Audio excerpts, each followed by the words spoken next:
And I'm sitting there and I'm looking at this horrific event. And you heard my regression. You know the reaction I was having during the crucifixion. They raise him up. He drops into this hole. And that had to be excruciatingly painful. All that weight, all that momentum on a nail going through here and through the side, and all of your physical weight dropping like that. And the man looked at me from the cross, and he goes, as if to say, boy, that hurt. No matter what was happening to him, no matter how painful it was, he was acknowledging the pain was there. He was still connecting in love to John at that moment. What gets me about this moment is he wasn't thinking about him, but he was thinking about John. He was thinking about making John okay in that moment. And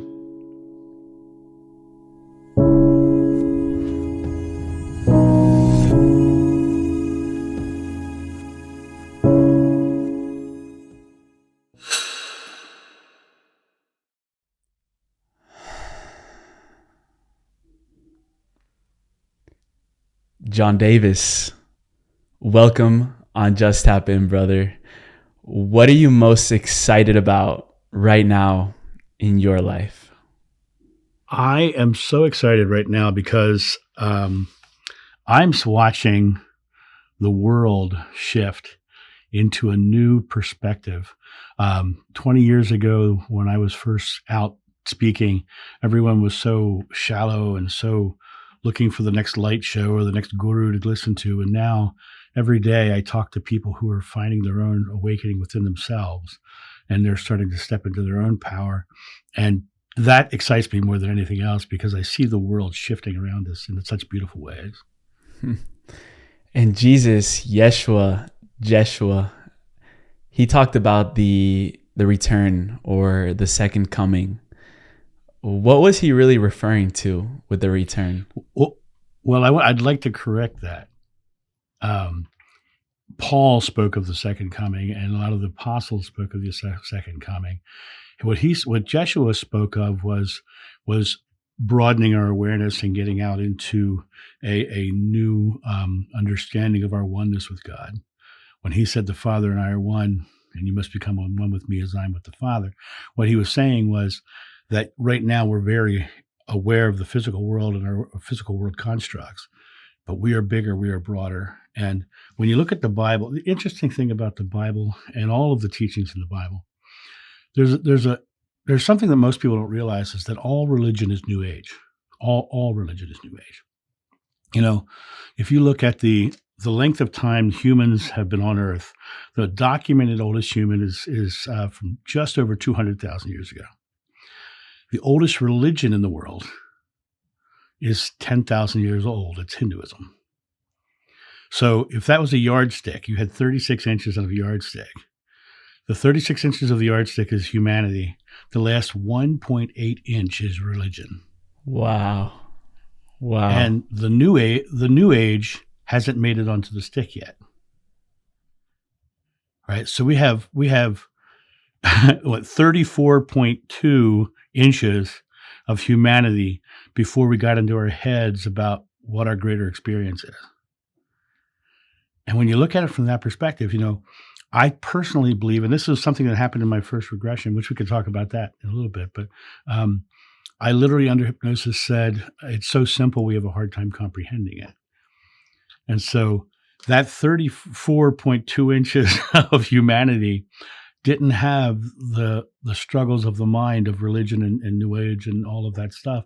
It was just literally the polarity of good and bad. And you come back to what is good and bad, love and fear.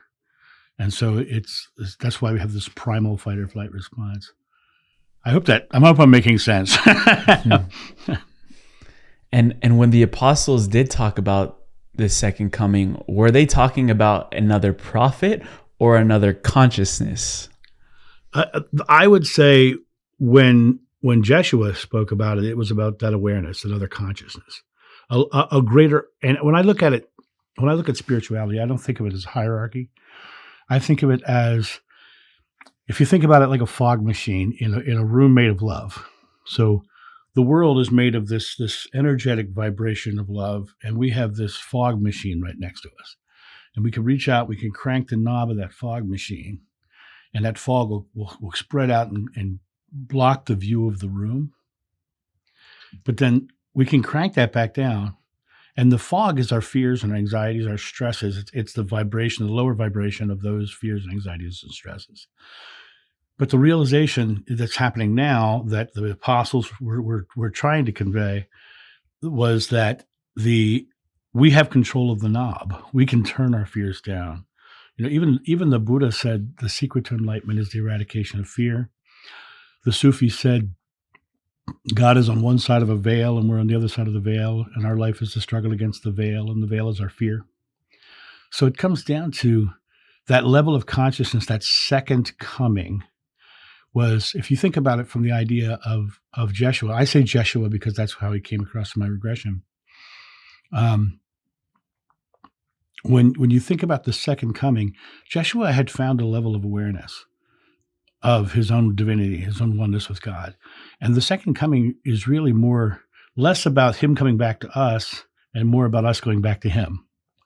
So it's more about us coming into our awareness and coming back to the one, bringing the kingdom of heaven to earth, like the Bible says. And, even the other religions talk about once that fear is eradicated, you've gone to the level of oneness, and that is the second coming. And John, it's a fascinating sort of perspective that you just laid out with the 200,000 years since we know of the last human. 10,000 of those is when religion started. So the other 190,000 years, if I'm doing my math correctly, what was humanity believing in or having faith in? Was it a sort of different type of connection with the universe? We, of course, we don't scientifically have evidence for what they were thinking, but you have to think, just because in 64,000 years ago, we have cave art by the Neanderthal, and they were cave art of them hunting and eating the animals that they hunted, and it was more about that fight or flight survival mechanism. Enjoy those times and then go out and do what you have to do to get the next meal or whatever. It was literally survival. But when you look at it by the time the level of consciousness comes in, where people start to really think what's broader, Hinduism comes in, and now you're starting to get all these different concepts, these different ideas, right? Now in Christianity, it's an interesting thing. The story of Adam and Eve. Everyone always misses the moral of the story of Adam and Eve. They ate from the tree of knowledge. They got kicked out of paradise. They ate from the tree of knowledge. They got in their heads and out of their hearts. Because hearts is the paradise is a subjective feeling. For many people, a paradise is a beach. And for other people, it's a mountain, right? But what it is, it's the subjective feeling, how they feel in those places. And so it's the feeling of just joy and openness and freeness, right? And so once we started getting into our heads and going down these pathways of structure, of trying to explain what a bigger God would be, then we started losing that feeling of paradise, because then we started struggling with our actual beliefs. I love that. And really, you mentioned the regression that you had. I actually had the opportunity to listen to all 54 minutes of the regression that you have on your website. And it is one of the most beautiful regressions that I've listened to or read about, because I have gotten into Dolores Cannon's work, and I have read other regressions that she's done. But in this one, to listen to it and have that experience of what you were feeling when this was all unfolding before you, I cried twice during that regression. I cried more than that when it was happening. But I truly felt you, brother, and I really felt what you were feeling, because it's not every day that you get to regress back to a lifetime where you experience the power of Yeshua, the power of Jesus. Yeah. And I would love to know. However you want to say it, that's fine. He wouldn't have minded. We could really go in deep, because that regression is packed with a lot of teachings as well. But really, starting from that first encounter when Jesus put his hand on your heart, what happened? So let's back up just slightly so we can get a build up into it. So in the regression, I am standing on a beach and I walk over to a crowd. And as I'm walking to the crowd, I can feel this pure love. I can't even see him yet. I can feel it. And I start losing my breath as I get closer and closer. And I come through the crowd, and there he is standing there. And you hear me in the regression. I go, oh my God, you can feel him. Oh my God, you can feel him. And then he looked at me. It was the strangest experience. He looked at me like he'd known me my entire life.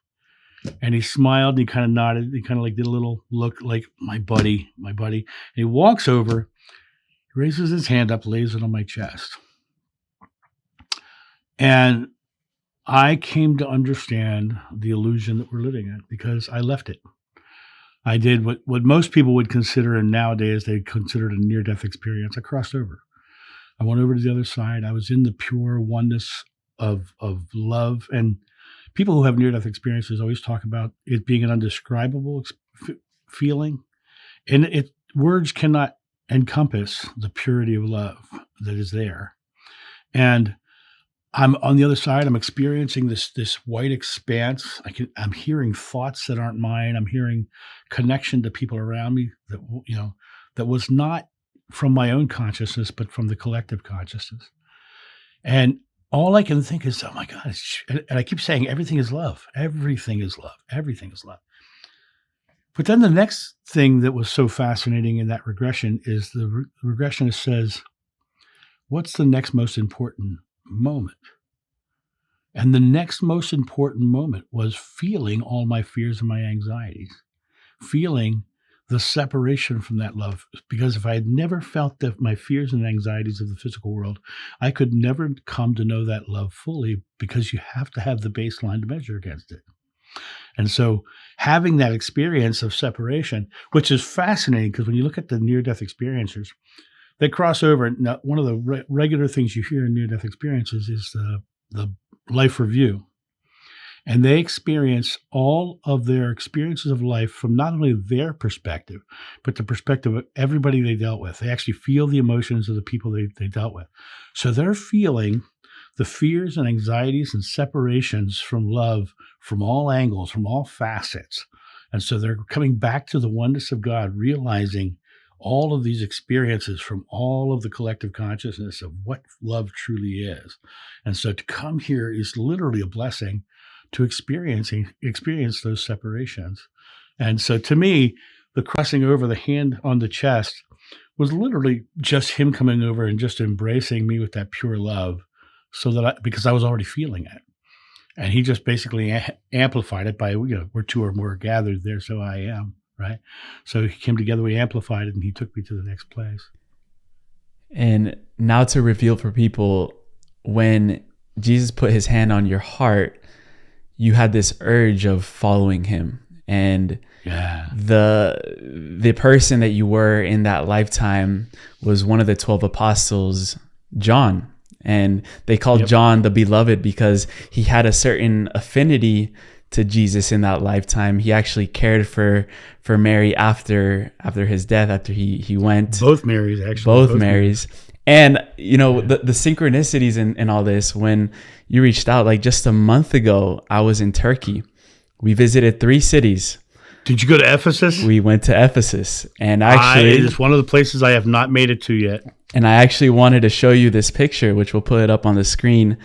We went to the Basilica of St. John, and this is the tomb of St. John where he passed away. I will send you the photo. One of these days, I'm going to do a trip. I'm going to take a bunch of people. We're going to go because I want to go to Ephesus and stand there at that basilica. So I want to be there. Let's dive into John for a little bit. John the beloved, John the apostle, a man, as you say, with a greater understanding of his connection with Source. He foretold the coming of Jesus.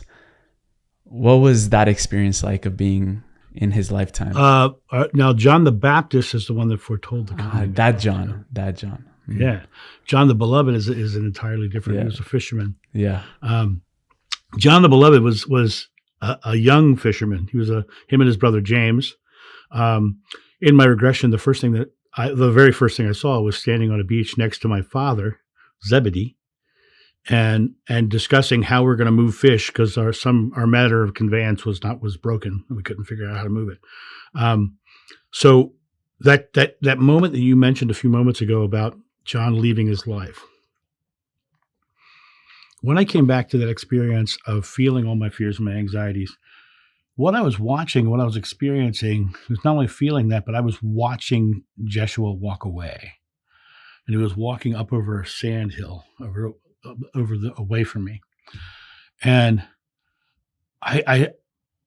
the exact quote from the regression is, he gave me a glimpse of everything, and now I have to follow him. Now I have to be where he is, just to see it again, to experience that again. And John walked away from his family, his village, and you often wonder, why would an apostle just leave everything behind?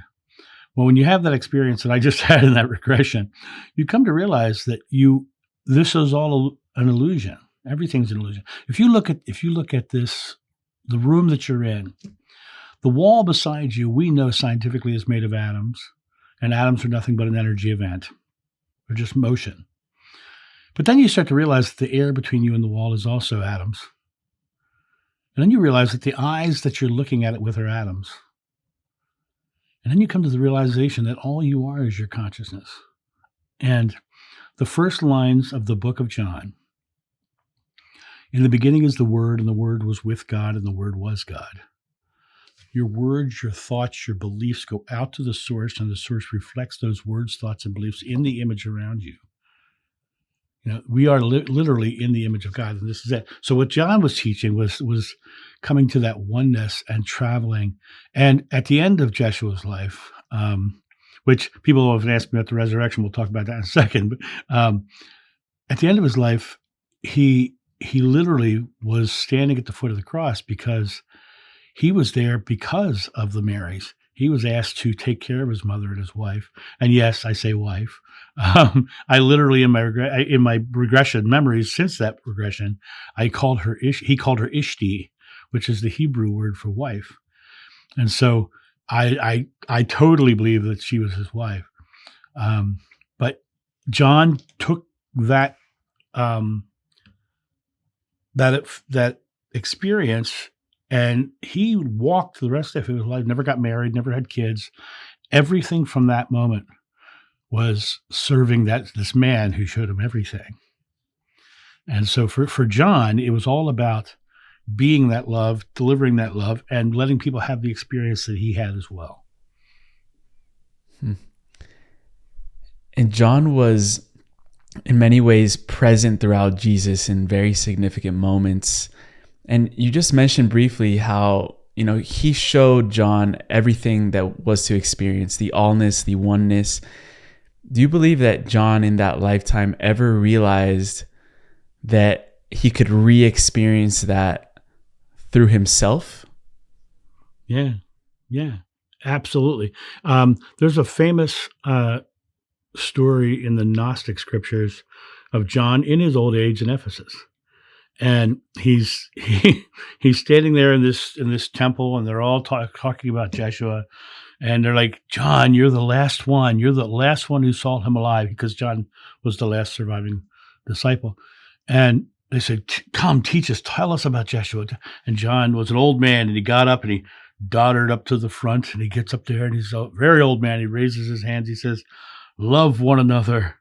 And then he dodders back to his chair and sits down. And they say, teach us more, teach us more. He says, I can teach you no more until you learn this. And when I hear that story, I know that I can touch God at the bottom of every breath. I know full well that God, because you take this experience of fully exhaling, letting your body completely relax. And what you find is there's a feeling there. And when you get really understand the feeling is the connection to God right there at the bottom of every breath. They don't call it the breath of God for no reason, right? I'll tell you something interesting. The goosebumps rise on the arm. I see. Goosebumps rise on the arm, right? You can touch that feeling. You can come into that space, and what I discovered, and what John discovered in the ancient times, because I'll tell you something interesting about my whole spiritual experience of the past life. I've come to realize it doesn't matter who you were; it only matters who you are in this moment, because it's the only moment you're truly conscious. I learned amazing things from that past life, but in reality, what am I doing with it, right? So now I take that experience and I go to the grocery store. And I walk in the grocery store. Before I walk in the grocery store, what do? I go, and I get that feeling, and the goosebumps rise, right? And then I walk through the store, and the most fascinating things happen. People walk by me, do a double take, and they smile at me. And I have to think, in some small sense, that might be that feeling that I felt from Jeshua on that beach when I walked up to the crowd. That maybe they're feeling that love that I'm putting out, and that's why they turn and smile, right? And when you have the understanding that you can tap into that love at the bottom of every breath. Now, let's talk about that for a second. The bottom of every breath. When we have a primal fear response in the body, the first thing we do is we go, we gasp for air, right? A parent who saw their kid almost hit their head on the table, they gasp for air, right? Why do we do this? Because in the primal response of fight or flight, we're drawing air into our lungs to have a reserve to run fast. Once that air's in our lungs, our muscles tighten, we get tense, we get anxious, we have that fear response, right? When you fully exhale, come back to that baseline, you've actually just shut off fear. And like I said before, the Buddha said the secret to enlightenment is the eradication of fear. So when you come to the space of realizing that right at the bottom of your breath, you have the power at any given moment to touch love, to touch God, you come back to that space. And I'll tell you an interesting story if you have time. If we have time. So I was the entertainment director of the Tennessee Renaissance Festival, and I had a performer there who was he was a hothead. And one day I was walking by his stage, and he ran out to me and he put his finger about an inch from my nose, and he called me an MFer. Right? A profanity. Yeah, an MFer, right? But he didn't say MFer. He said the whole darn thing, right? Right. So he's there, and he was about 2 inches taller than me, and I'm not a small man. I'm 6'1". I'm a big guy. He's about 6'3". And he starts screaming. And the second he started screaming, I exhaled. Right? That's what I call turning the other cheek. I didn't step into my fear reaction. I didn't step into offensive or defensive. I just let the fear wash over me. Now, what happened now, he sat there and he yelled at me, and he yelled at me, and he yelled at me. Now, because I had exhaled, I had no response, no fear to it. And because my mind was clear, I could think, what's his fear? Because all negative emotions stem from fear. And so what's his fear? And I was able to very quickly ascertain that his fear was he wasn't going to make enough money, right? So because I didn't respond defensively or offensively, because I went completely neutral, I turned the other cheek, he ran out of things to say, because all fear needs something to escalate it. So it's an escalation. So I did not give it the escalation. I jokingly call this being an action hero, not a reaction zero, right? So I stay in that space, and what happens was he just ran out of things to say, and I looked at him. I said, Jerry, I'm so sorry that you are having this experience. Nothing was done against you. How would you like to solve it? And he stormed off. 10 minutes later, he came back, John, I'm so sorry. I was just mad. He apologized, right? By being in that kind of space, by being in that I am acting in love as opposed to reacting in fear, by being in that space, you change the environment around you. But we have to realize that each one of us is creating in our own moment. We each are in this collective consciousness where everybody in this world is having their own experience. I one time walked into a restaurant with a guy, and the guy says, literally says, as we walked in, I hate this place. Why do we always come here? And I was like, what do you mean? I love this place. It's the perfect greasy spoon, man. This is awesome. This is great. We go in, we sit down. The waitress walks over to our table. She says, and I quote, "I'm sorry, I'm having a bad day and it's going to reflect in your service." Right? Now, straight up. I appreciated the honesty myself. I thought it was hysterical, right? The guy across from me instantly mad because he knew he hated this place and he was going to have a bad experience. I turned to the waitress. I laughed. I exhaled. Now, what is a laugh? A laugh is a joyful exhale. So if you people ask me all the time what books I should read, I say read comedies because you're never closer to God than when you're laughing, right? So, so I turn to the waitress and I say, "I am so sorry that you are having this kind of experience. Why don't you sit down? I'll get you some dinner. I'll take care of the rest of your tables." And she started laughing, and I started laughing. We started joking. We started flirting. We started having a great conversation. He was pissed off. He was mad. Sorry about that language, right? No, not at all. So we both ordered dinner. We ordered steak dinners with salads. My salad comes to the table. I swear to you, it looked like she handpicked every vegetable.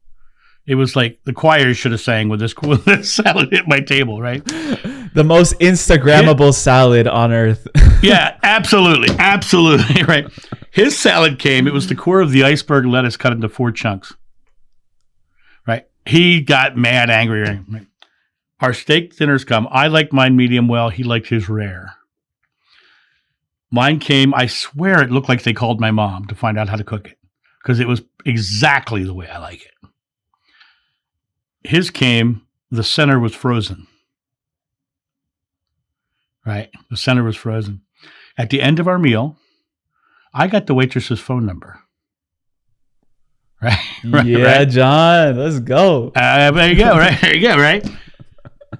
I dated her for 3 months. It was a wonderful experience. We're still very good friends today. Beautiful. Right?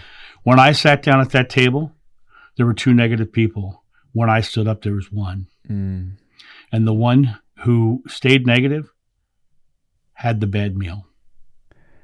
And you changed completely the polarity from negative to positive. In those 2 stories, John, you just highlighted 2 very mystical, important, esoteric, ancient teachings that I want to really dive deep into. The first story was turning the other cheek. And that is a story that we've heard from, Jesus in the Bible, turning the other cheek. I think the greatest testament of that was when Jesus was placed and on the cross, crucified, and a couple of people were present, including John, including Mary. You were able to see his facial expression, which I would assume is very similar to that exhale that you took when that friend was yelling at you.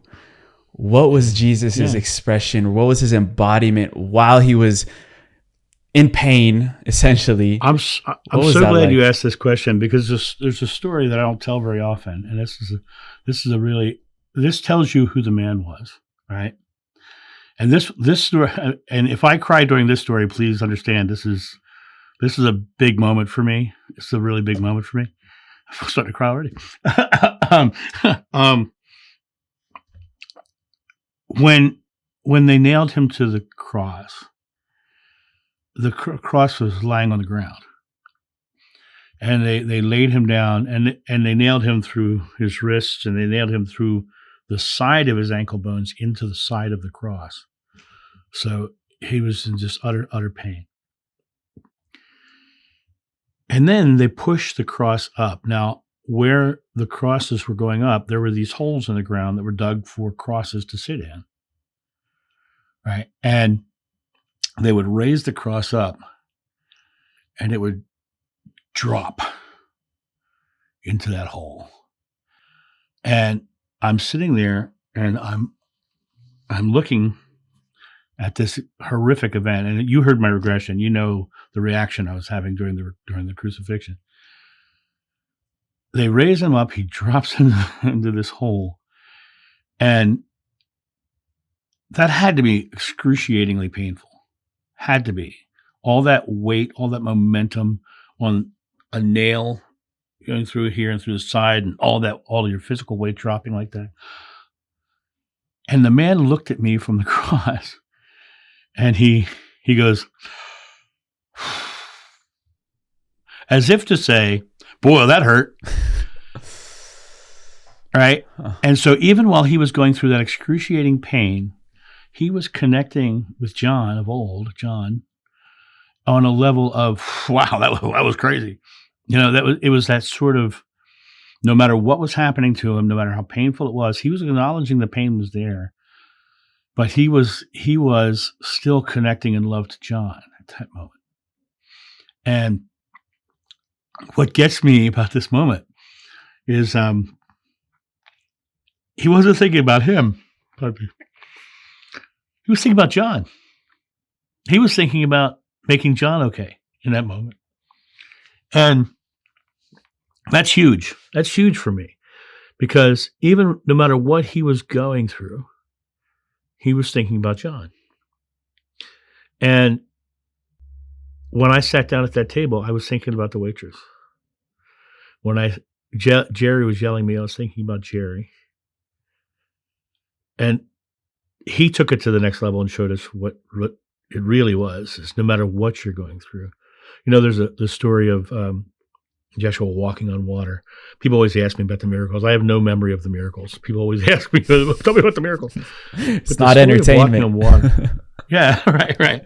The story of the miracles is fascinating, especially that one, because if you read the Bible, there's 3 different versions. In Matthew, Peter steps out of the boat and walks a couple steps and then goes under, right?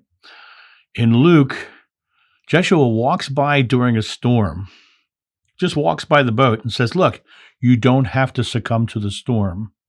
You can be calm and walk on the water. And in the book of John, they try to get Jeshua to step into the boat, and instead of Jeshua stepping in the boat, the entire boat is transported to the shore. Right? So there's these 3 different stories, right? I look at them all as sort of metaphor, right?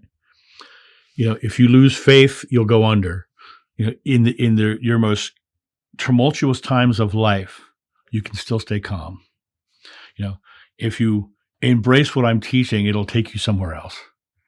So when you look at these 3 stories, they all have a good message to them, but it is truly about the message, But the one thing that most of us don't realize is that we all live in the eye of a hurricane.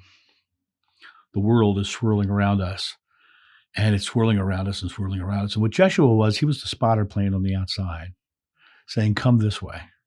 Come towards what I'm teaching, right?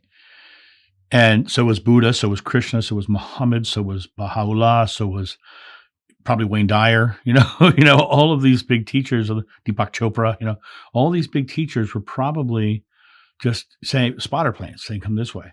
But what the big realization of Jeshua was is that when you calm the eye of the hurricane calms. And so you don't really need a middleman.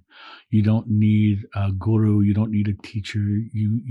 It's about coming back to yourself. One of the lines from one of my later regressions was that he said, when you seek a path is laid before you, but until you turn the path back to yourself, you never find the doorway. And so it's a matter of realizing that all of the methods, modalities, techniques, religions, be they old age or new, those are just pathways. But it's always about coming back to within yourself and coming back to that feeling of love within yourself and realizing God is love, right? The kingdom of heaven is within you.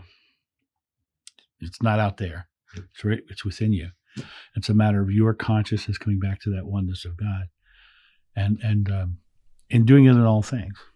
Mm. And humans for centuries, and I just looked at the clock, we're at 3333. Anyway. Well, and in the people who are into numerology, that is the number of Jeshua. Really? Yeah. And on my clock, it says 1144. Wow. He's here. He's around us. Yeah, you're getting me goosebumps again. And I was going to say, humanity for so many centuries has tortured, has fought each other at the hands of fear. And I can imagine the men that were a part of this crucifixion. Were you able to tune into their field of how they were reacting when they saw Jesus in this I am presence while they were hurting him, putting him up on the cross? Like, that must do something to you from the other side as well. Like, if you're punching someone in the face and they smile at you and they say, I love you, like, that changes your vibration. That changes everything. Changes everything, because you become remember in the story of Gandhi, the reason that they finally kicked the British Empire out of India was because of a nonviolent confrontation where the Gandhi's followers were walking into a factory, and they didn't fight back, and the British all beat them with sticks. And it was that nonviolent, they had carrying people away to medical tents, taking care of them. It was that nonviolent approach that made Britain get kicked out of India, because they lost the moral fight. Everyone saw them as being wrong.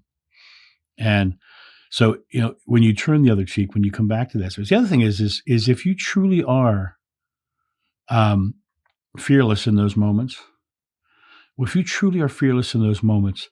it, as I said before, it does not escalate the fear. And if you look at the love and fear scale, and I look at it that way, I say love and fear, people think it's a harsh, black and white polarity, but it's a sliding scale.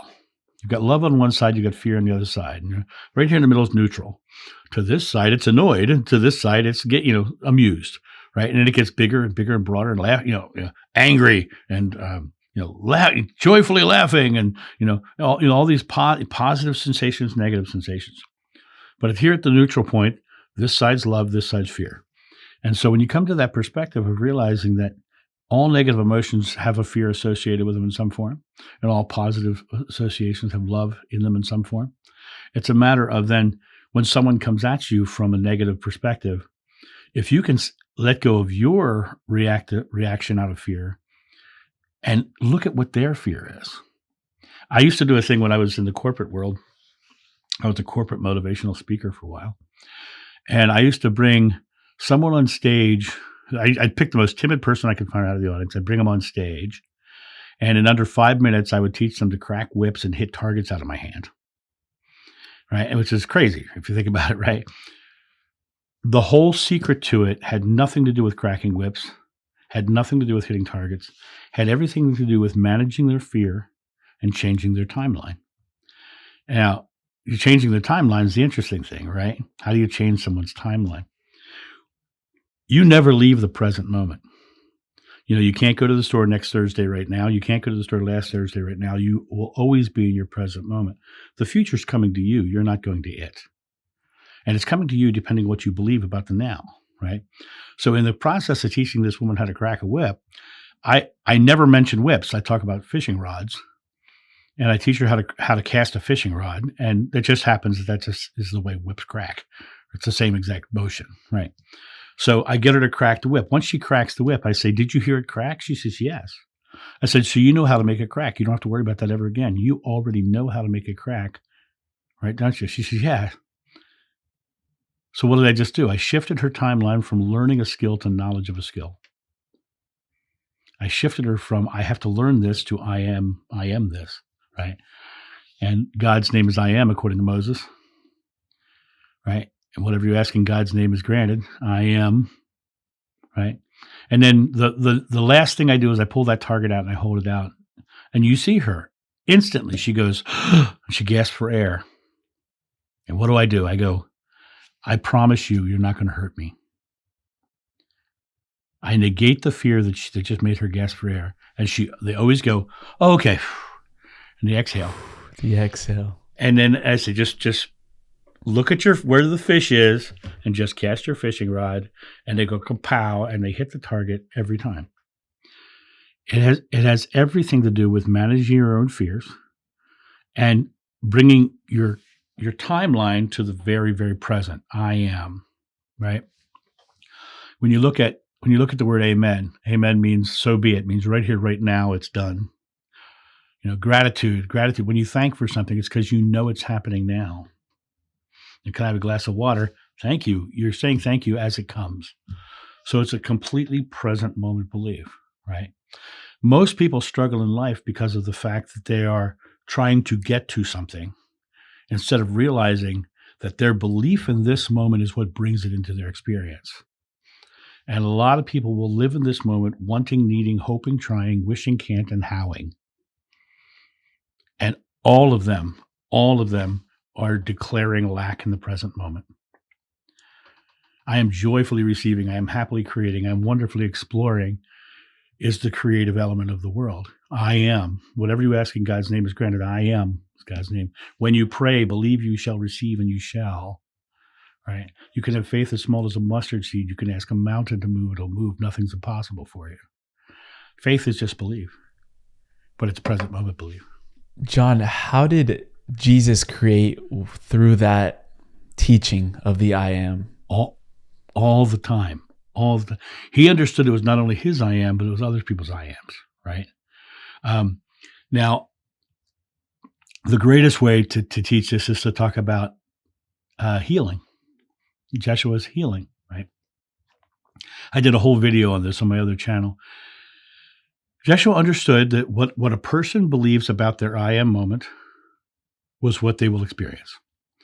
So he would bring people to their faith in their moment.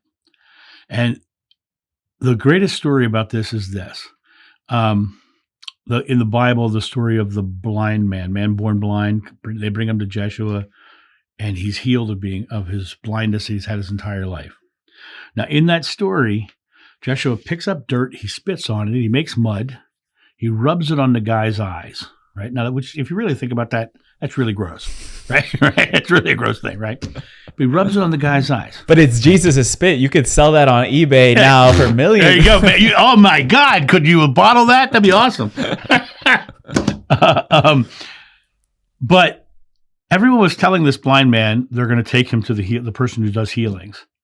I'm going to take him to the person who does healing. The blind man comes. Now, you won't find in the Bhagavad Gita or the Quran or any of these books behind me or any of those books over there, you won't find anywhere else in any of those books where somebody picked up dirt, spit on it, made mud, and healed somebody with it. It's only this story, right? But that blind man had never seen the world. That blind man needed something tactile he could feel to put faith in. So you're being healed, and now he could feel this mud on him, and he could put faith in that the healing mud was on him, and that's what healed him. Huh. Right? I've had a really good example of this in my own life. I was speaking at a Unity Church in London, Ontario, and the day afterwards, they had booked me in a building nearby, which was a former convent. And in that and I say former, the nuns had moved out like 2 weeks earlier. It was very formal. You could still smell the incense, right? So I'm in this room. This woman comes in. She's got swelling the size of a grapefruit on the side of her face. Her teeth are pushing between her lips. She looks like the Elephant Man in her deformation, right? And they bring her back into the room, and I ask her, I said, what's your faith? What do you believe? And she said, I'm a Christian. Now, I know I can speak a good Christian game because my mom, she had her master's degree in liturgy and was head of a liturgical doctrine in our Catholic church. So I said, okay, I can deal with this. I said, so the Bible says, whatever you ask in God's name is granted. Do you believe that? She says, yes. I said, okay, why don't we just ask? She said, what? I said, why not? It says we can ask. Why don't we just ask? She said, how do we do that? I said, how about something like, thank you, God, for the perfect teeth I am receiving. Amen. She says, okay, let's do that. I said, thank you, God, for we said it about 3 or 4 times. I watched her get more and more animated. Now, the whole time I'm doing this, I am just knowing full well that I am just being love and being that vibration of perfect health that she's creating. Right, I'm just being that resonance because that's the goal. Anybody of us can do it. Anybody can do this. There's no limitations. It's only your choice of believing you can. And so, I come to the end of that moment, and I say to her, I said, when you thank for something, you believe you're receiving it. Isn't that right? She says, oh, yeah. I said, so you said, thank you, God, for the perfect teeth. So you must believe you're receiving perfect teeth. Is that right? She says, yeah. I said, then you said, I am receiving, and God's name is I am, according to Moses. It's also present moment. So, and receiving is a present moment action. So you just said, thank you, God, for the perfect teeth. I am receiving in God's own name. And then you said, amen, which means right here, right now, it's done. What does that mean? You know what she said? She said, I'm healed. Her swelling was gone. Gone. Yeah. Instantaneous remission. Yeah. Yeah. Now, had she walked in the room and said, I'm a Buddhist, I would have said, well, Buddha says what you think you become. You create your world. Do you believe that? If she said she was a Hindu, I would have said, Krishna said, you are the culmination of your thought. Do you believe that? Right? It's like using people's belief system and faith to really drive them to the one true source, which is using their I am to their belief benefit, right? All methods work. Placebos work for a reason because people believe they work, right? Reiki works for a reason because people believe it works. And it comes down to that one quote from my first regression. It's so simple we have a hard time comprehending it. Ask, believe, and receive. That's the simplicity of the whole thing. So your I am is how you ask. I am that conscious moment belief. Jeshua believed he was being loved. His main I am was I am love, right? Because the God, according to the book of John, God is love, and Jeshua kept saying, "The Father and I are one," meaning I am love. Beautiful, which is fascinating. Beautiful, and in your regression as well, you mentioned Peter early on in the conversation, and there was a moment where you were talking with the regressionist about a new knowing that was emerging in the world, which is the global unification of the masculine and the feminine. And you said that over time, the masculine went public, the feminine went underground. I believe we're going through a renaissance of the feminine energy, and that Peter represented the masculine, John represented the feminine. What insights around that global unification of these two energies are you really downloading right now? Well, and if you think about it, you think about religion in general. Saint Paul was so damaging to women in the world and the feminine energies of the world. He took it down from gender. Now, if you think about the concepts of masculine and feminine, you put it in the concepts of mind and heart. The mind being the masculine, the heart being the feminine, the feeling. We all have moms, and our moms are the ones that make us feel gooey usually. We're the old mom, and dad's like, young man, those sort of stronger characters, right?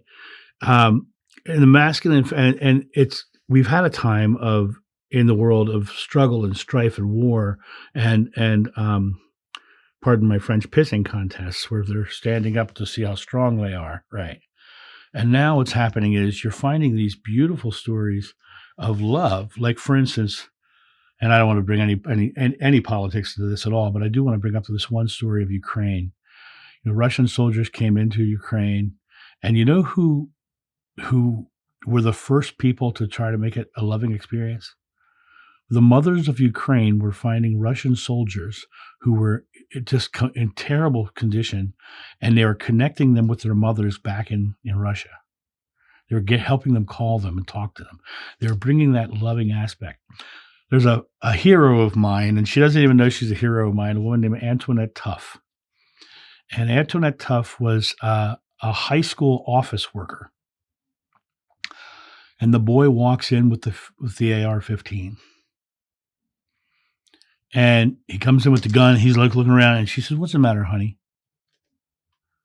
Right? And he's like, "I'm going to kill them all." I said, "Why?" She says, "Nobody cares." He says, "I care, honey. I love you."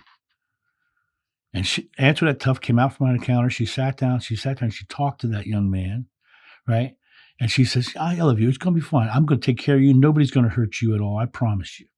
Right? And then she called the police with him on his arm. She says, "Listen, he's in here. You are not allowed to harm him. You come in here, you be really nice to him, you really be gentle to him, and you can come in here. And the police came in, and they took his gun, they took him away, took him to mental health services. Right? So in that moment of fear, in that moment of anxiety, Antoinette Tuff, rather than succumbing to fear and screaming and yelling and hiding and being afraid and hiding under the desk, she said, I love you. I am love for you, young man. And I'm not going to let anybody else harm you because I am love for you and I'm taking care of you. And it really comes down to all of us starting to and that's what the masculine and feminine is. She was the embodiment of love, which is the embodiment of the feminine, and the embodiment of the masculine is this mind construct. You know, I think I said it earlier. The story of Adam and Eve. They got in their heads and out of their hearts. You know, they ate from the tree of knowledge. They got kicked out of paradise. And so once we got into their heads, and which on a very odd level would make religion itself a masculine. Now, isn't it fascinating that over the past 20 years, Catholic and Christian churches have lost 54% of their congregations? 54% of their congregation. Isn't it also interesting that right south of here, there's a metaphysical center that when they first opened their doors, they were renting the choir loft of a Catholic church. And the Catholic Church had walled it off and made it a separate building. And as the Catholic Church congregation dwindled and dwindled and dwindled, the choir loft got fuller and fuller and fuller. And when it got down to the last vestiges of the congregation, then all of a sudden, the walls upstairs started getting graffiti like Antichrist, Satan worshipers, and these beautiful people in the congregation downstairs started judging and doing hateful, harmful things to the people upstairs. And now, if you drive down there, that church is boarded up, and the Metaphysical Center bought a big building down the road and expanded. And it's called Merging Hearts, and people are just coming from all over the place and are studying and learning. That's what's happening in the world right now. Is people are coming back to love. People are coming back to that self-empowerment, that self-awareness, and we are coming back to what would be termed as a feminine. I tend to think of masculine and feminine more in the terms of, mind and heart, because I think that even the delineations with the title of gender can divide us. And I think we're all completely equal in one within. And I think the second we say masculine and feminine, we're drawing lines. And I think it really needs to come down to we're all one. But right now, everybody in the modern new age is going towards the 5D. My friend, I am going happily towards the 1D. The 1D. I'm going back to the one, man. Going back to the one. Love that. I love that. The 1D. And we said that the feminine went underground, and I think that's metaphoric, but also very literal, because you've said that, the teachings that are out right now in most of religions are mostly masculine based. And in the regression, you also said the true understanding is from the feminine aspect of these teachings. So right now we're seeing, let's take the example of the Vatican Library, which are sealed documents that are not available to the public.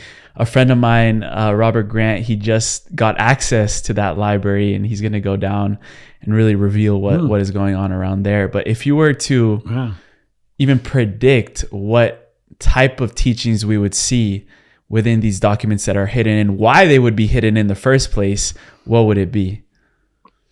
I think you're going to find, I think you'll find more about reincarnation. I think you'll find more about our broader awareness and our own personal divinity. I think the churches themselves were designed to create a structure that people have to come to them, right, for their answers. In other words, they're putting themselves in power. Even Peter, we talked about Peter.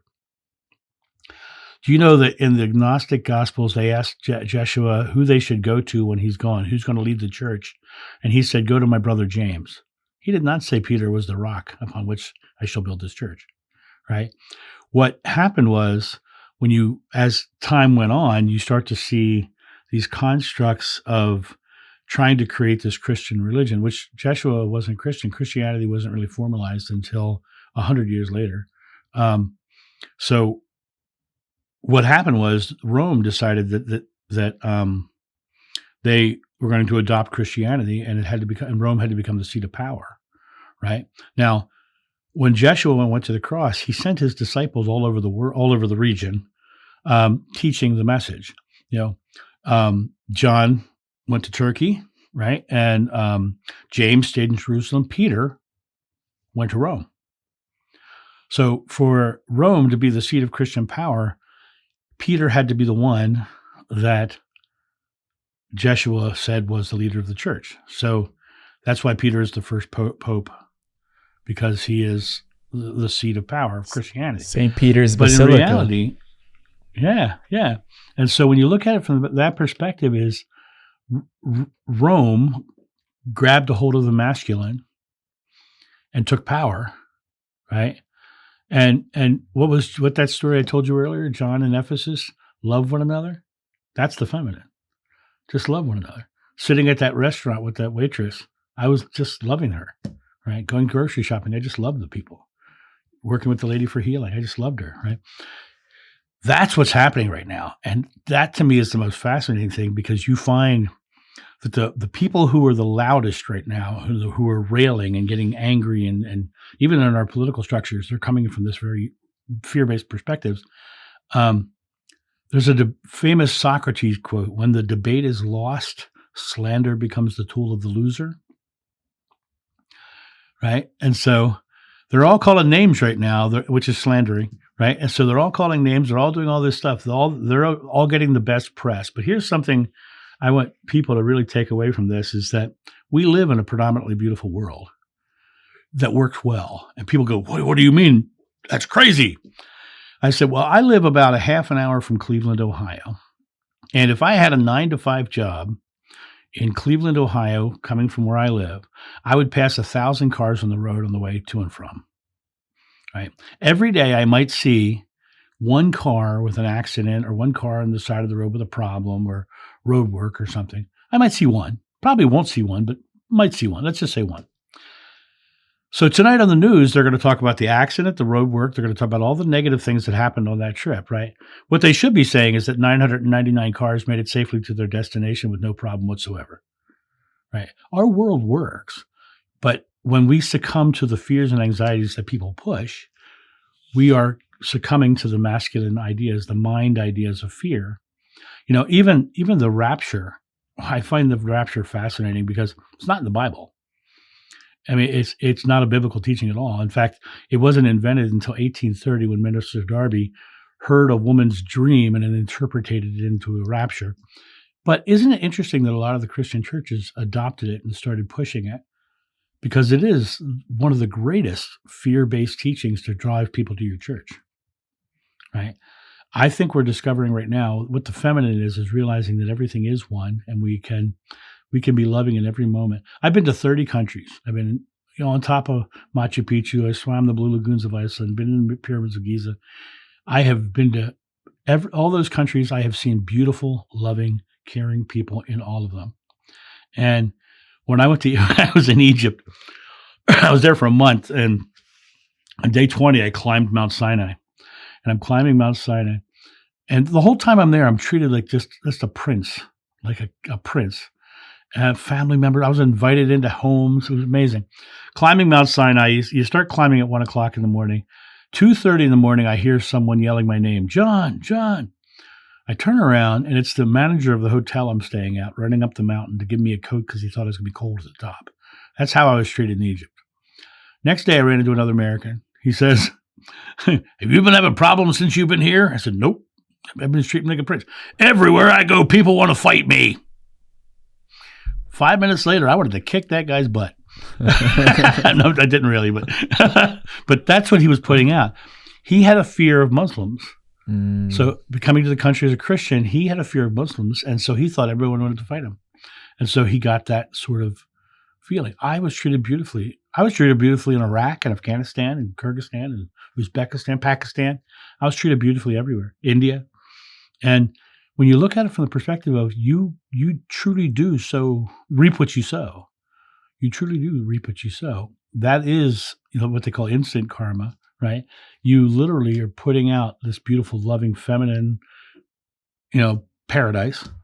And what happens is it really does blow away the rest of them, because they're like, how can I even hurt this person, because they're so kind, they're so loving. The garden grows. Yeah, the garden grows. Exactly. John, you mentioned Egypt, and going back to your regression, there was a moment where you said in this regression, the awakening in Egypt is important. The understanding of that civilization was far from it really was. What were they referring to, or what was it John that was saying this information? There's an actual video on my channel called "The Story I Wasn't Going to Tell." At the time of my regression, I was having some pretty famous people wanting to. The reason I went to Egypt is because people wanted to take me to Egypt. There was a book called The Prophetic Revelations of Paul Solomon, and supposedly the reincarnation of John was supposed to go do something in Egypt. And I was really curious about that at the time. So when under hypnosis, information of that came out. And that video on my channel, that story is too long to tell here, because it's a very long story. But I will tell you that I had a huge, massive energetic experience on the Giza Plateau. And after it happened, I was sitting there, and this old Muslim man standing there, and he's looking at me with his eyes wide, and he's going, "You Allah, you Allah," and he's basically, "You touch God, you touch God, you touch God." And the tourist police came, and they surrounded us, and they had to whisk me off of the Giza Plateau. And I slept for 23 hours after that.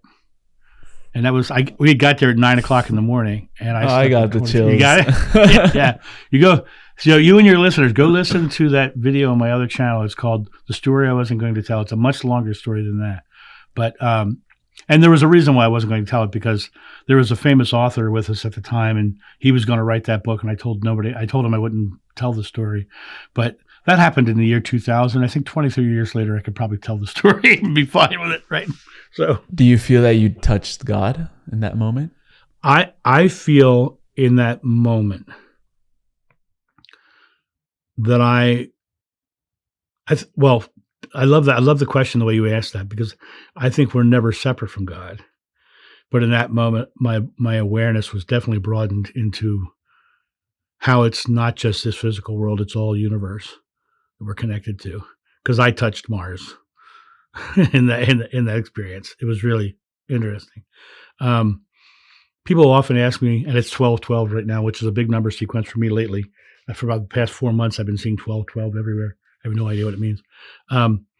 But in that moment, I came to that awareness. But I think that's where we're all headed right now, is we're coming to this awareness that our world is more than our world, that our universe is really who we are. And the scientists will say the Big Bang Theory, and James Webb just put that into question lately, whether there actually was a Big Bang. Really? Yeah. It was one of the things. There's scientists are arguing right now, because the James Webb is kind of saying, no, it's not really the way it worked. And scientists and I were talking one time, and he says, yeah, well, the Big Bang, we know the Big Bang. I said, well, no, that's why it's still called a theory, because it's a theory. I said, what if the universe is simply expanding because we keep thinking bigger thoughts? What if the universe is simply expanding because our thoughts keep going out further and further, and we keep getting more and more aware of our oneness with everything? And what if that's the case? I won't say that I know that to be true, but it makes more sense to me, right? Than a giant explosion that happened in the middle of nothingness. That grew into something bigger, right? Back to the feminine for a moment. I'm really getting called to bring in Mary Magdalene. And it almost seems like she's going through a whole reawakening in her story, and a lot of, either through channelers or even National Geographic released an article about Mary Magdalene. Who really was she? Was she just a prostitute? Like, she was serving at such a high level next to Yeshua that I think people don't really realize that without her presence, Yeshua would not have been able to do the miracles and healing that he was able. Do you agree with that? Well, and to add to that story, she wasn't recognized by the people around her either. If you read the gospel of the Gnostic gospel of Mary Magdalene, right at the end of it, Peter says to her, "Why should we listen to you? You're a woman. Why would he tell you these things instead of us?" And it wasn't for Levi who coming and saying, "What are you talking about? He loved her more than us, so why wouldn't he tell her?" Right? And Levi stood up against Peter and the other disciples who were saying, "She's a woman. We don't listen to women." There's that masculine and feminine stuff, Peter and her, right? We don't listen to the heart. That's what he was basically saying. Right. Basically saying, if you think about it from that perspective, Mary Magdalene, like I say, he called her Ishti because that meant wife, right? My greatest memories of her are laughing with her and him together, just literally laughing. There's all kinds of stories about traveling to France and England. Most of those stories have been debunked years ago, but people are still holding on to them. The one story that became the Da Vinci Code, that was way debunked because it was a guy trying to prove his own lineage to Jesus. And they found out that his best friend was creating the documents that he was claiming were ancient. And when they raided the guy's apartment, they found all the evidence of it. But so was she more awakened? But at the time, historically, she was suppressed because people often ask me about that time period and what things we're thinking. I say, if you really want to understand what that time was like, you really have to consider Afghanistan under the Taliban. Okay, you've got the Roman rule, who are the Taliban, right? And then you've got the various sects that are trying to keep people in line in their own belief systems, which is the Jewish faith, right? And then you've got, imagine someone comes into that mix who is just loving and caring and trying to teach that you don't need these power structures to help you or to rule over you. All the powers within you, the kingdom of heaven is within you. You can ask mountains to move and it'll move. Nothing's impossible for you. I mean, he was a real shaker, and she was right there with him the whole time. Now, going back to your question about the prostitute, it never says in the Bible she was a prostitute. It says that a prostitute was stoned. It wasn't until later that people started saying the prostitute was Mary Magdalene. It wasn't. She was of a wealthy family from Magdala, and she was a beautiful, beautiful small woman, and just funny and laughing, and if you think about her as a real person, think about somebody who you just laugh with and you just enjoy being around. That's who she was. But she was getting some really big insights from Jeshua because he was talking to her directly, right? The one thing that most people struggle with Jeshua and her is putting them on pedestals. And it's antithetical to everything he taught, because what he actually was teaching was your divinity. Ye are gods, and he was teaching that you have the power. And he didn't delineate male or female. She had the power too. We all have the power because we're all creating an experience. And then you have subjugative people like Paul, who was a Pharisee. And if you read the books of Paul, you'll see nothing but Pharisaical belief all the way through it. His treatment of women in his books, women aren't allowed to speak, women aren't allowed to sit in the temple, women aren't allowed to teach spiritual things. That's all Paul. Who hurt you, Paul? Who hurt you, Paul, right? And when he's also, this is one of the most fascinating things to me, the majority of the New Testament is Paul. And he's the one of the disciples who never met him in life, who never met Jeshua in life. He had a vision after the crucifixion, and that's and then he lived with Governor Felix, a Roman governor, for years and years. Right. So he was going out and doing these travels and doing these things. And he declared himself the apostle to the Gentiles. Right. But in the Old Testament, not the Old Testament, the Gnostic texts, the book of James, James calls Paul the liar, and which is very interesting, right? But when you look at that masculine and feminine and Mary Magdalene, all of that balance that she would have represented in that time period, she couldn't represent it openly. It had to go underground, that women were equally as powerful, that, that we're all equal. And the masculine, not meaning man, but that cognitive reasoning, harsh, and back then it manifested as the men against the women. But now what we're coming to is we're coming to a balance where we are all equal. We're all coming to this. And interestingly enough, the feminine energy is an energy of balance, not division. But in every school of thought, there's always going to be a zealot who takes it to the extreme. So it's a matter of us all coming back to our equality, our oneness with Source. So, and I'm a weird guy. I'm a big bearded, bald man, and I have the majority of my friends are women. Literally the majority. I don't see them as any, and that has made struggles sometimes in our life because they misunderstand that I'm just their friend, right? So, but it comes down to understanding that I don't see people that way. It floors me when they tell me they've got a crush on me, and I'm like, what? I don't even see it, because it's like I don't think that way. I've been married 3 different times. That's why they call me Triple X. Right? Triple X. Right. And now it's so interesting. Now, after the thing I learned about in those 3 marriages was a great spiritual lesson, because our job to live into love means you are living your authentic self, who you truly are. To live true equality, to live truly the feminine energy that we're talking about, you've got to love yourself equally, because we're all one and no part of God is less worthy. And what I did in my marriages, and a lot of people do, they get into a marriage because they fell in love with somebody, they come together, they get for a relationship, they get married. And then in the marriage, suddenly there's these new expectations because of the word marriage. And so highly empathic people tend to meet the expectations. Well, sometimes to meet those expectations, you have to change who you are.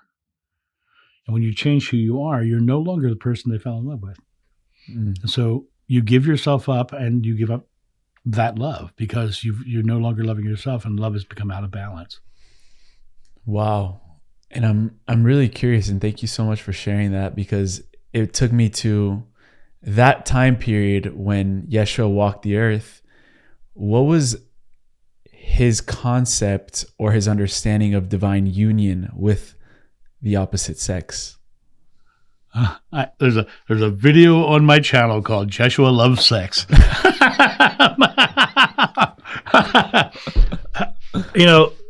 Love in any form is never wrong. And if you're doing it for power, if what's the intention behind sex, right? If I'm doing it for power, if I'm doing it just for self-gratification, then that's not loving, that's lusting, right? But if you have a beautiful partner like he did, Ishti Mariam, right? You're set for life, bro. Oh yeah, he's in love with her, and the two of them. There's the one memory I have is like literally sitting on the side of a road, right? And she's laughing, and they're laughing so hard, and her head's against his chest, and they're just laughing and hysterically. And you look at that relationship, and it's a beautiful, beautiful relationship. If you want to see a similar relationship, and I'm gonna direct you to another YouTube channel.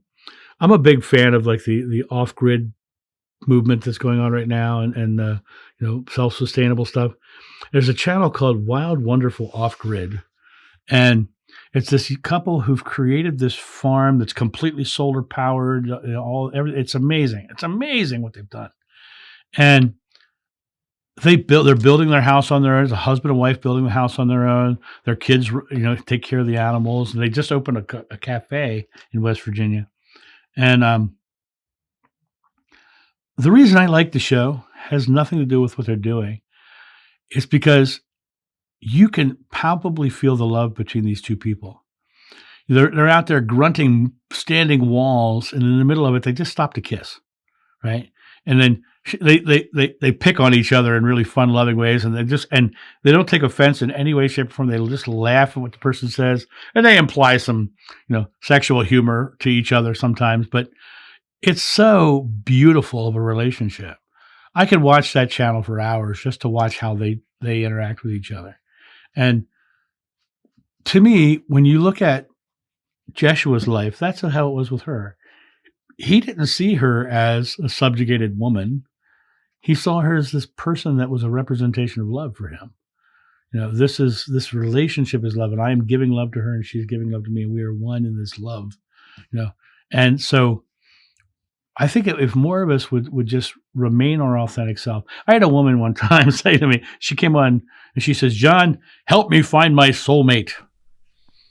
And I said, "That's an easy one."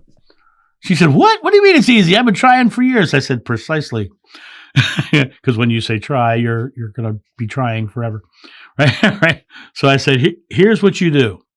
First of all, stop looking, because no one can see you and love you if all they see is your need.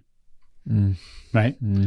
Oh, say that again. Say that again, please, to drop that in. No one can see you and love you if all they see is your need. Heavy duty, right? Wow. Right. I said, "What do you like to do?" She says, I like outdoor nature. I said, "Like hiking, bikes?" "Yeah, I love to hike. I love to bike." I said, "Okay, go join a hiking or a biking club, but you're not allowed to look for anybody while you're there. Just go and do the things that you truly love because you truly love them. Go be you to your fullest." I said, "Then the people who will love you for you will see you and love you, because that's unconditional. And what you want is unconditional love. You don't want a condition involved. So no one can love you unconditionally if you're wearing a mask of need. So let go." She was married a year and a half. Yeah, married a year and a half. Wow. Beautiful story. Beautiful story. Yeah. And it comes back to, I am love. I am loving my life. I'm joyfully expressing my experience. I am happily creating a life of love, and I am surrounded by people who love me and who I love in return. Think about those beautiful I am statements, and you think about it. They give you goosebumps. They make you come to that space of realizing I'm just being that essence of love, right? I am love. And next thing you know, I'm loving myself equally. So I'm no longer declaring my lack, my wanting, my needing, my hoping. I'm loving that I'm a creator of my experience. And the more you get into that space, my friend, I will tell you, your world will become your Amazon.com. You'll start putting your beautiful, loving order in. You won't care what route it takes to get to your house. It'll just show up. Yeah. I made a video as well comparing how the universe works like Amazon. And, it's like when you place the order, you know that it's going to arrive in 1 to 3 days. Right, and in those 1 to 3 days, you start realizing how you wake up a little different, because it's like, how do you wake up on Christmas morning versus how do you wake up when you have an exam or you have a job interview or you have something that, you're nervous about? The way you wake up is completely different. And when you know that a gift is going to arrive into your doorstep, you wake up excited. You're like, oh, like, that book I've been wanting to read could arrive today. And you're like excited. Right. And then the whole aspect of your day changes following that energy that you seeded, the law of sowing and reaping. So you reap the opposite end of that energy, which is just more of that energy. Yeah. Exactly. And you remember earlier I was talking about the words that I know, one of them being how. It's not my job to know how. Right. If I never leave my present moment, I don't need to know how. Back in 2004, I got the phone call that every metaphysical speaker wanted to get. The Association for Research and Enlightenment wanted me to come speak at Edgar Cayce's house in Virginia Beach. Big deal, real big deal, right? That's because in 1938, Edgar Cayce said John the Beloved would again be named John. And there was a book out called John of Old, John of New. And so it was like this. They wanted to talk to me, right? So they called me up. They asked me to come, and I was like, well, absolutely. When do you want me to come? They said 3 weeks. I said, I am there. I will be there. Don't you worry about it. I hung up the phone. Now, what I didn't tell them was I had been at a production of Henry V the week before, and I had been hit in the mouth with a broadsword, and my front tooth was cracked in half. Right? So I didn't tell them that. Right? I said, thank you, God, for the perfect tooth I am receiving. Amen. I ordered my lunch. The sandwich came. I sat down, turned my television on, bit into the sandwich. And when I bit into the sandwich, the tooth broke the rest of the way off. Now, anybody else would have said, well, that didn't work. What I said was, oh, cool, it's happening fast. Because I know I get my Amazon order when I order it, right? So a couple more hours go by, I get a phone call from an entertainment director of a Renaissance festival. I was a performer at Renaissance festivals for years and years. She says, John, how are you? I said, honest to God, my tooth just broke off. She says, well, that's really weird. You would say that to me today. I go, why? She says, I just became president of the Rescue Foundation. I go, really? She goes, yeah. And I said, what's the Rescue Foundation? I've never heard of the Rescue Foundation. What is that? Rescue Foundation is an organization that helps Renaissance Festival entertainers get medical and dental work done for free. She overnighted me a check. Right? It's not my job to know how it's going to happen. It's my job to have faith that it is happening. And that is the key, because the how is how, that's God's job. I said this on another interview I did, but I think it's apropos. You are the inspiration. God is just the paintbrush and the canvas. But nothing goes on the canvas with the paint and the paintbrush without the inspiration first. You truly are responsible for your image. When have you been the most inspired in your life? Well, in this life or last one? Let's do one of old and one of new. Okay. Well, in that one, that inspiration had to be the original regression moment. Going from a guy who was working hard fishing on the beach and had suddenly experiencing pure love, that would have been the most inspirational moment of anybody's life. And quite honestly, it's probably still the most inspirational moment in this life. But I will say that there were times in my life where, I'll give you a really good one. Long before my regression, I was being brought up by a man who was not a kind man, and he was an alcoholic and an abuser and all kinds of stuff like that. And of his 7 kids, I was the weird one.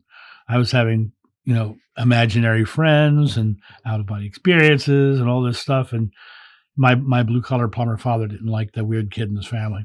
And so I got the brunt of his abuse. And what was interesting was when I was 19 years old, and I walked into a convenience store one time, and my father was not only those things, he was also racist and homophobic. And I was growing up in Rehoboth Beach, Delaware, which is known as the nation's gay summer capital. So that homophobia was very open and right out in front. And as a 19-year-old trying to please his father, I was becoming him. I was literally becoming that person. And I walked into a convenience store, and I walked up to the counter, and the guy gave me $5 too much change, cashier. And I'm walking out to my car, and I'm counting my money. I realized he gave me $5 too much, and I turned around, went back in, and said, I'm sorry, you gave me $5 too much. And the next person in line says, well, there's something you don't see every day, an honest person. And the second he said it, I felt this swell of pure love energy, just pure love. And I was like, oh, I'm getting goosebumps talking about it. And I just feel it. And I start walking to my car, and halfway to the car, I get this realization, and I say out loud, this is before I knew him as Jeshua, Jesus, is that you? And it happened again. The same swell of loving energy. And the next day, I had no inclinations towards racism or homophobia. I had a true epiphany moment. And so that has turned into a true inspiration now to just, that was like the start of all my big experiences since then. And so that moment still inspires me because but the core of that experience is the feeling of that pure love. It was the first time in this life I felt that pure love. It's the language that transcends knowledge is our feeling. Yeah. I love the fact that you said language, because I often say God speaks to us in feelings, not thinkings. And, we get in our heads and we lose the feeling. That's the story of Adam and Eve again. But we have to respond in the same language. And this is where people get lost. Sometimes we're going through life and things don't feel good. That's God saying that's not for you. And so the way you respond to that and say, oh, that isn't for me, I am doing this, and give it the feeling that you are bringing into your experience back to God. Answer God with the resonance that you are creating. So speaking God's language, speaking feelings back. I love that. And John, if the whole gang was to come back together and come to modern times of humanity, gang meaning the inner circle of Yeshua, John, Mary, Mother Mary, what do you think would be their imparting message to clarify all wrongdoings that religion has distorted in their teachings? What would it be, and what would they be reminding us of?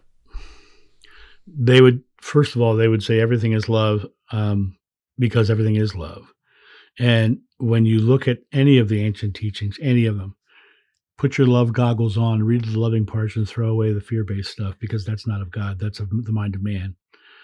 And so, come from the perspective of just love one another. The final message of Jeshua: I leave you one commandment: love one another. Because the reality of it is when you are truly loving to one another, those stories I told earlier, I was always focused on the person and loving that person, right? That guy who was, yelling at me, calling me an MFer, I was loving him at that moment. That woman who came in with the swelling, I was loving her at that moment. Or that waitress, I was loving her at that moment. Love one another, because love always comes back to you when you do, right? And you to be truly unconditional in that love, because one of the conditions we struggle with is when we love someone, we have a condition that we expect to get it back. But it's the condition of expectation that negates it from coming back. Just love without a condition, and it's going to come because there's no resistance at that point. So it's a matter of coming back to that space. The other thing that they would all say if they came back right now, they would just be blown away by modern plumbing. Plumbing? Sorry, I had to go with the humor for a second. Did they have nicer plumbing back then? Oh no, they had like a bush on the side of the road. They would be blown away by modern plumbing. They see all these skyscrapers, all this technology, these boxes that we look into 10 hours a day. They'd be blown away. They'd be blown away, right? For me, and I'll go back to something I said in passing earlier. You are never closer to God than when you're laughing. And when you're laughing, if you take a second, if you're truly laughing, if you take a second to just acknowledge what that feels like, you're going to discover really quickly there's two things happening. You're extremely present. You're in the I am moment. And you're exhaling. So which means you're fearless. So you're present and fearless. That's what a laugh is. And every transcendental experience you will ever have is present and fearless. And if the secret to enlightenment truly is the eradication of fear, that's why Buddha's laughing. I also realized the other day that laughing is not the same as, laughing alone is not the same as laughing in group. And, right. If one or two or more are present, God is there. Like the other day, I was just watching like a series on Netflix, whatever it was, and I laughed. And then the laugh was like, I'm like, this laugh could have been much deeper, much longer if I was with friends, because that's what it does. Like we're all connecting to that source collectively, and that's what elevates the vibration. I did a comedy show for years and years and years, and you always hoped that you had one good laugher in the crowd. Because if you had one good laugher in the crowd, then the crowd was going to laugh. That was the key, because laughter is infectious. There's a great video online. It's an old video called Bodhisattva on Metro. And there's not a single word spoken in it except for over a loudspeaker. But if you watch that video, this guy walks into a subway, he sits down, and he just slowly starts to laugh. And he's trying to hold it in, and he starts laughing. He starts laughing more and more. And eventually the entire car starts laughing. And they're laughing, and they're laughing. And they come to the next stop, and everybody stops laughing, and somebody comes in, sits down. They all look around, doors close, and they all bust out laughing again, right? And at the end of the video, he pulls into a train stop, and they're all laughing in the car. And then right next on the other side is another train car. And you see that guy get in that car, sit down in the window, and start laughing in that car. As it pulls away. So he went in and just put this feeling, this joyful laughter into that car, and then went to the next one and did it to the next one, went to the next one. Bodhisattva on Metro. Beautiful, beautiful video. Love it. That's another commonality I've seen with a lot of spiritual teachers, is that they have a humor and like an innocent humor to them that really just makes you laugh. And that's something that you've said about Yeshua, was that he was very funny. Like he would just like make people laugh and then like drop in a spiritual truth, like boom, like open people up. Think about that. You think about what you just said. It's perfect, because you get someone present, you get someone fearless, and you drop in a truth. Now you've got no limitation to that truth going deep, because now they're completely open.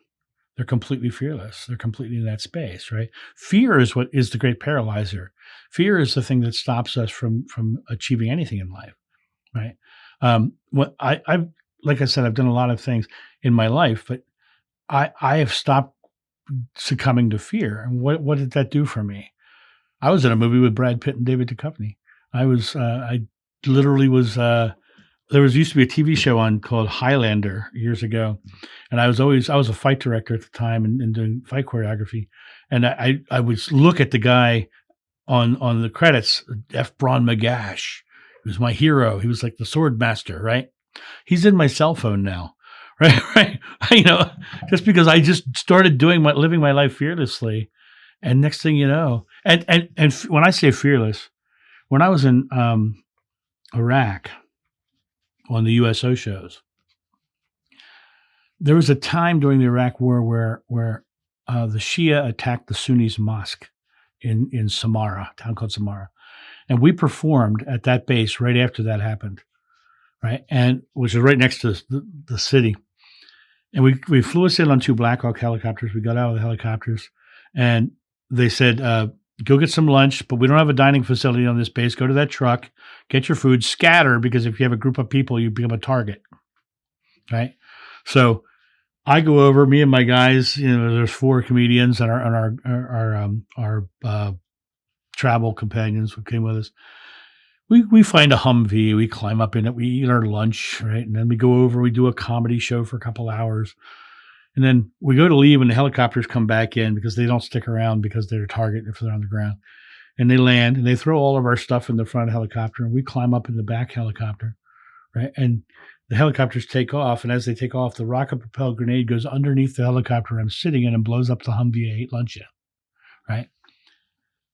Even in that moment, I wasn't afraid. Even in that moment, boom, it blew up. And we were now flying, because we were the only helicopters in the air. We were looking for the guy who shot it.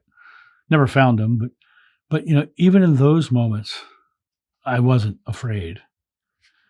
Because I know that, first of all, I understand, and we all should understand, that life is eternal. The greatest lesson of NDEs is that you leave your body. Your body is just a vehicle, right? And age is just the vintage of the vehicle you're driving. Right. And so you come down to the realization that you are greater. You talked about that childlike laughter of gurus or teachers, right? What does the Bible say? You must become as a child to enter the kingdom of heaven. Now, why does it say that? Because a child has no belief. It has no structure of fear yet. It has no experience of life. Bible also says you must be born again, which is going back to the state of being a child, before belief, before experience, coming back to that blank slate. I will often say to people, you're the author of your life. Put a period at the end of the last chapter, look at the blank page in front of you and decide, are you writing a comedy or a tragedy? Because you're the one who's going to live it. Beautiful.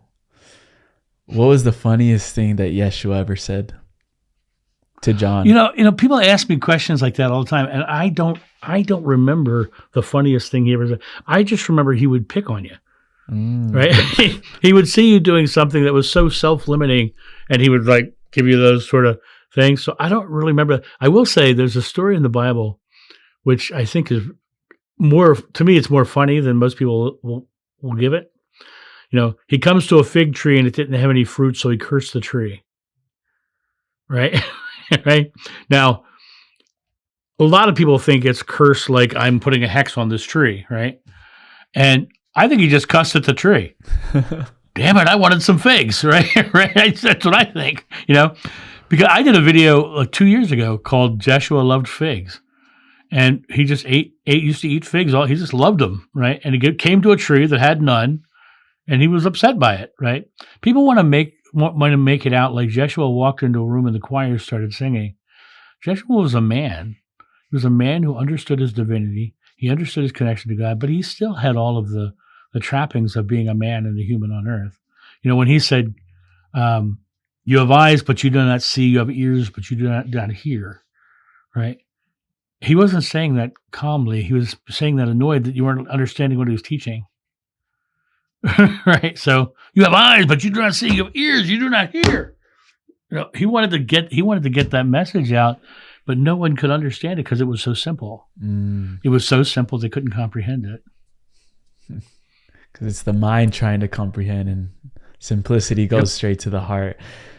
John, this has been a beautiful conversation. I know we need to do this again and again and again if you're up for it. Anytime you want, Emilio. Anytime. I've enjoyed it myself. Yes. And we end every show with a segment called the Final Trio, which are just rapid fire questions we ask at the end.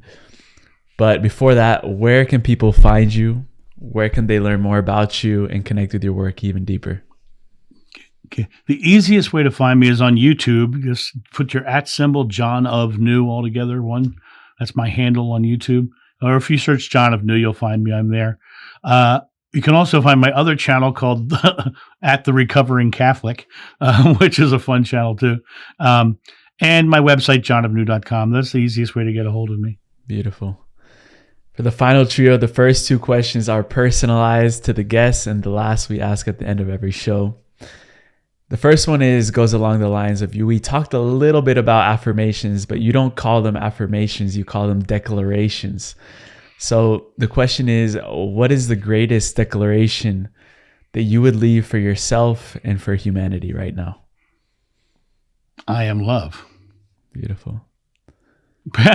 Simple as that. That's the simplest one. Simple as that. Yeah. If you once you start adding to that, you've created a new convoluted nature to the belief.